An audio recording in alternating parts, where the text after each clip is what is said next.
पालकमंत्री महोदयांनी गृहराज्यमंत्री म्हणून कायदा सुव्यवस्थेचा आढावा घेतलेला आहे, अनेक निर्देश दिलेले आहेत आणि देवळी, आर्वी आणि पुलगाव याबरोबर सेलूमध्ये सुद्धा हा सीसीटीव्ही सर्व्हेलन्स सिस्टम आली पाहिजे हे निर्देश दिलेले आहेत। आणि सर, आम्ही आपल्याला अभिवचन देऊ की आगामी काळामध्ये याचा पाठपुरावा करून त्या चारही शहरांमध्ये हा सीसीटीव्ही प्रकल्प कार्यान्वित होईल, असं काम आमच्या पोलीस टीमकडून होईल याबद्दल मी आशावादी आहे।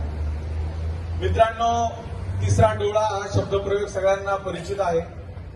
खरं तर पोलिसांची नजर हीच काफी असते। आपण हे उल्लेख केला की जर पोलिसांनी ठरवलं